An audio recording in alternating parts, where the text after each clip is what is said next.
Happy 4 months Arora.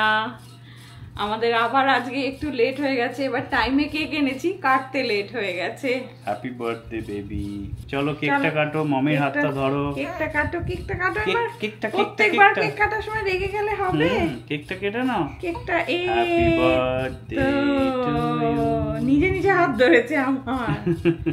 হয়ে গেছে। Happy birthday. Last উইকটা খুব ইভেন্টফুল গেছে, তার কারণ হচ্ছে আমার বাবা মা লাস্ট উইকে ফিরে গেছে কলকাতা। তো ওরা প্রায় 4 মাস থাকলো, থেকে ওরা কলকাতা ফিরে গেল। তো আমাদের লাস্ট মোমেন্টে প্যাকিং একটু বাজার দোকান, গিফট ফিফট কেনা। তো লাস্ট উইকে আমরা 3 জন মিলে গিয়ে বাবা মাদেরকে এয়ারপোর্টে ছেড়ে এলাম। একটু দুঃখ তো হলো মনে মনে, কিন্তু বাবা মারা যে সময়টা এখানে ছিল সেই সময়কার অনেক কিছু ভিডিও এখনও কিন্তু আমার কাছে রয়েছে, সেগুলো তোমাদেরকে দেখাবো আস্তে আস্তে। আর এর মাঝখানে আমরা গেছিলাম, আমি শ্রেষ্ঠা মেয়েকে নিয়ে গেছিলাম হচ্ছে মেমোরিয়ালের যে সিটি সেন্টার হিউস্টনে। খুব সুন্দর একটা জায়গা, এবং ওখানে যেহেতু এখন সামনে ক্রিসমাস আসছে, ওরা পুরো ক্রিসমাস থিমে সব লাইট টাইট দিয়ে সাজিয়ে দিয়েছে ওই জায়গাটা।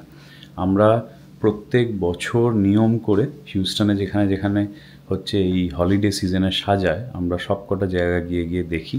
তার কারণ আমার আর শ্রেষ্ঠার খুব ভালো লাগে এই নানা রকম ডেকোরেশনস। তো আমরা সব জায়গাগুলো যেখানে যেখানে আমরা জানি, যেগুলো আমরা চিনি, আমরা গিয়ে দেখার চেষ্টা করি। তো এই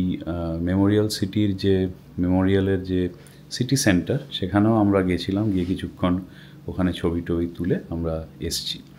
তো এই হলো লাস্ট উইকে আমরা যা করেছি সেটার একটা ছোট্ট আপডেট।